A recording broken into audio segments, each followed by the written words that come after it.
Avatar change!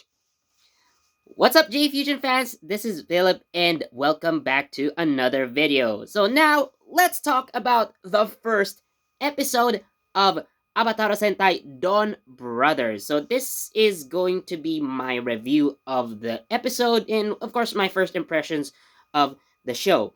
Now I have decided that because I actually wanted to talk about this in as much detail as I can. I really want to. So, with that said, I would like to place a very, very big spoiler warning. Although I am going to talk about parts of the episode in broader detail, not really the smaller ones. So, I guess it's not completely spoiled.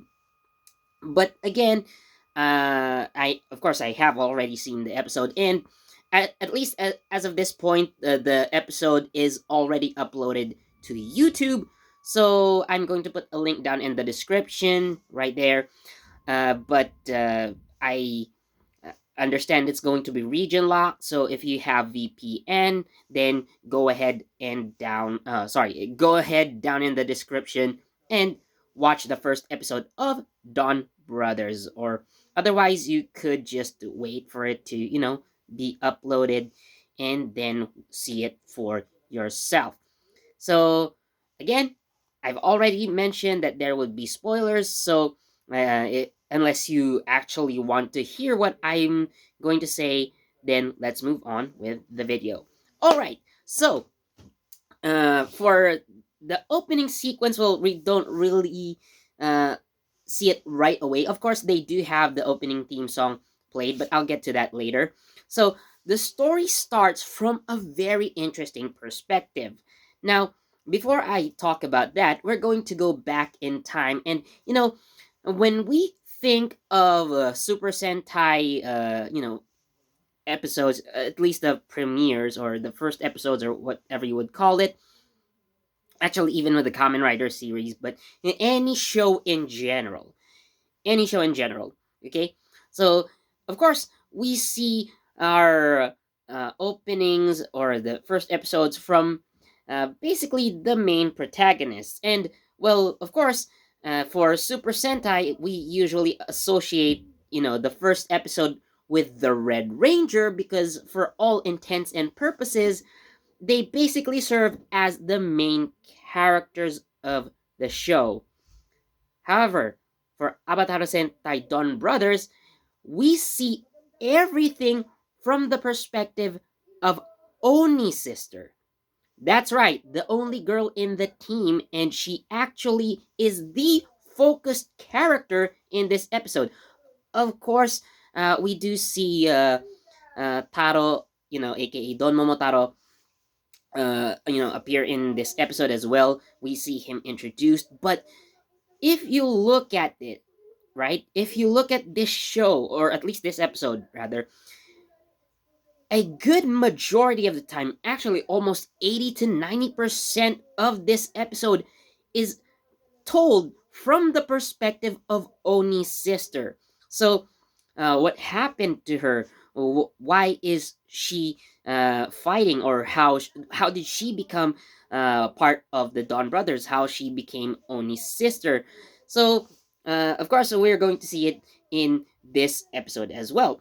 And what is interesting to see, like I've said, for every first episode, of Super Sentai, we do see the transformation, and well, of course, Haruka transforms into Oni's sister, but this isn't yet the actual transformation sequence that we would expect. Like, she just transforms into Oni's sister, right? Without her, actually, kind of without her consent. She just gets the Dawn Blaster, the Avataro gear, and she just becomes Oni's sister. Now, with that said, of course, we do see other characters. However, it's not yet the complete team. So, like I've said, we do see Taro, aka Don Momotaro, appear in this episode as well. And we do see another ranger. So we do see Kiji brother here as well. So interestingly, because for marketing purposes, now I did see a commercial for the Don Brothers chocolate, which features only three members of the Don Brothers team: Don Momotaro, Oni's sister, and Saru brother. Interestingly, their marketing uh, sets them up to be more like the Go Busters, considering coincidentally, Go Busters is celebrating their 10th anniversary. But again, not seeing who is supposedly, for all intents and purposes, the second in command, Saru brother, presumably. So not seeing him in the first episode and seeing another member instead is also an interesting twist in my opinion.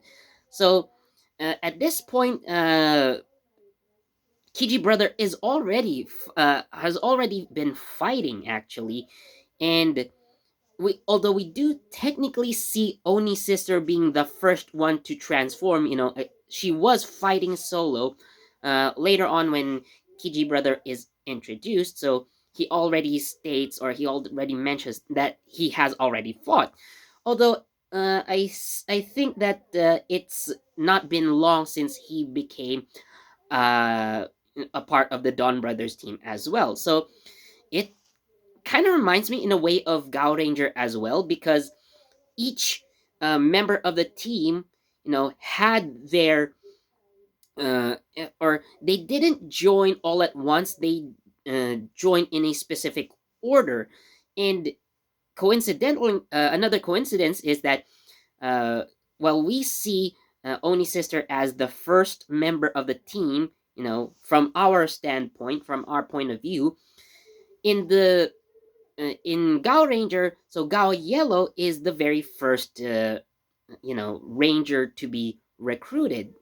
So we do see the transformation as a whole, but we are provided a clear backstory that the Gao Rangers, in fact, joined in a specific order, with uh, Gao Yellow being the very first, and then Gao Red being the very last member to join the team. So that is again an interesting coincidence. So as for the monsters of the week, so we actually do see a couple of them, and uh, I remember the introduction of the very first member of the Noto, which are basically the main villains of the show. So we see Sono-i in action, and the way he is introduced, and like it's actually trending on Twitter like he is a Kamen Rider, Sono-i Kamen Rider, because he rides a motorcycle and uses it for stunts actually. Although I do understand that there is a stunt double doing professional stunts. So again, I think it's very interesting to see the main villains presumably looking kind of heroic. So again, we do have like more monstrous looking villains. In fact, we do kind of see two monsters featured in the show, or at least in this episode. And then, yeah, we do see them in action. Now, in terms of the villains, so we actually do have a connection. Let me explain here. So when Haruka transforms, or when she is chosen to become Oni's sister, so she gets a special pair of sunglasses. So you might have seen this already from the promotional videos and images. They do get special sunglasses that change their views on the world around them literally. They see things that people cannot. And this is how they can distinguish, friends from foes. So this is an interesting mechanic that's used in the show, and definitely very much different from everything that we've seen until now. So again, the use of those specific sunglasses is interesting. Although we do see another function a bit later in the episode, but that one is for you guys to see. So yeah, again, we do see some backstories with Don Momotaro as well. So uh, Taro when he was a child. So it was already mentioned before in the information from the official Donbrothers profile page from TVSI's website. It was already mentioned way back then that Don Momotaro, aka Taro, or Taro, aka Don Momotaro, was picked up as a child by his foster father, and strangely enough, he was picked up in a peach shaped capsule. So, this peach shaped capsule, I believe, is part of his Don Momotaro alter form. But again, uh, we are going to have to wait for future episodes to find out what really happened with Taro, where he came from, why was he in a peach capsule? Is he going to be like a Superman or Goku type of character? But we do see that he is kind of a Superman in his way. So he is able to clean up stuff in like a snap of a finger, like that fast. And he's already kind of skilled in battle, actually. So yeah, I guess for me, he's a Superman of the group. Uh, Not necessarily in super strength. That's Saru Brothers department. So what in contrast to the original tale of Momotaro. So uh, so Momotaro was originally, the one who kind of recruited his allies. So the dog, the monkey, and the pheasant. So Inu, Saru, Kiji. So not necessarily in that order, if I remember correctly, but either way. So it's actually Oni's sister who was tasked with at least finding the other members of the Dawn brothers, and her first task is to actually find Taro. And how they go about this is actually kind of interesting and funny, if you ask me. But again, I like it. Basically speaking, I like how they go about this. So of course, we will eventually see, or well, not really eventually, we will see soon enough that the team will be complete. All five Dawn brothers are going to be in the same team, and that's at least I would already foresee that at the latest the team would be complete by episode 5 or 6. I would imagine, and for Sentai shows that had this kind of approach, yeah, that's the average, I think. Now, for later battles, right? So, of course, this isn't Super Sentai if you don't have a giant monster. So they also take another interesting twist, and I think it's kind of similar to how, like, I do personally imagine like the animated Gridman series, especially in that last episode of see SSSS Gridman. So how the final battle was approached, it felt kind of similar to that.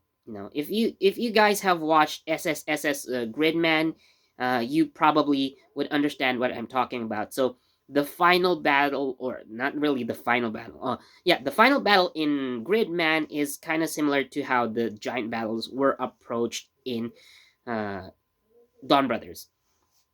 And of course, it's not going to be Super Sentai without the mechs.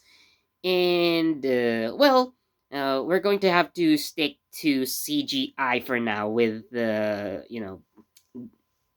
Don Zenkai-O, but I I have no complaints really. For me, like it's more like uh, this is the future of Super Sentai. The future is now. The future is here.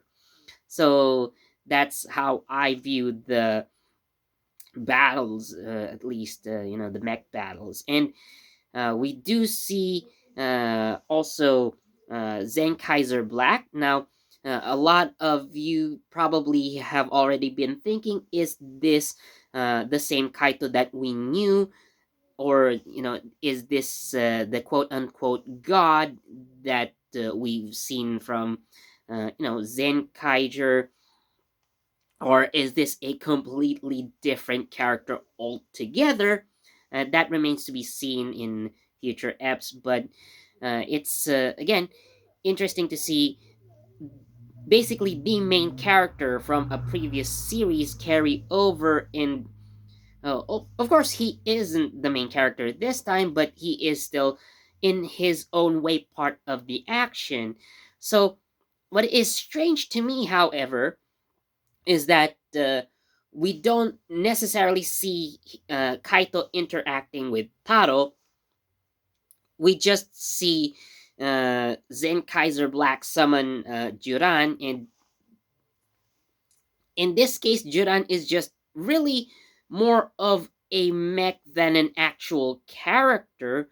He is summoned in order to form Don Zenkai O, but yeah, I'm not sure if Shintaro Asanuma will be back to actually voice Juran, or if Juran would be back in any sort of fashion as a character by himself, or is he going to just stay as, a mech? He's not a character, just a mech you can summon in order to form Don Zenkai O. And I do think it's going to be a waste of story if you don't include Juran as a character. So we already see Kaito return, or maybe if this is indeed a different world that just happens to have Kaito, so, uh, in this world, Juran probably is just a mech, nothing more. But again, I am not really saying this with finality, really. We may see, hopefully, Juran appear in certain episodes as the character that we knew, at least, from Zen Kaiser, or if he's going to also take a different personality. But nonetheless, I personally want to see Juran become a character, not just an accessory. Not just another mech piece that just does something. He's just there to form Don Zenkai. But yeah, overall, uh, Zenkaiger, sorry, Donbrothers episode 1, I would say it is a uh it's hard for me to say, but I would give it 4. It's a 4 out of 5 for me. I mean, uh they do have interesting takes on this show. So, especially with the perspective taken from Oni sister's standpoint, is she going to be the main character of the show until the end? Nobody knows really, but uh, I do think it's going to be interesting if we look at the story from her standpoint instead of the typical, Red Ranger equals main character trope. But overall, yeah, I do enjoy it. Again, link is down in the description for the official link to Avataro Sentai Dawn Brothers episode 1. So I hope you guys enjoyed this video. I probably have been talking in circles about certain things, so I apologize for that. I understand it can sound annoying sometimes. But yeah, anyways, thank you so much for watching, and leave a comment what you think down below. So as always, please do leave a comment, like, Share this video, subscribe, and hit that notification bell so you get the latest from J Fusion. This has been Philip, and I'll see you in the next video. Bye.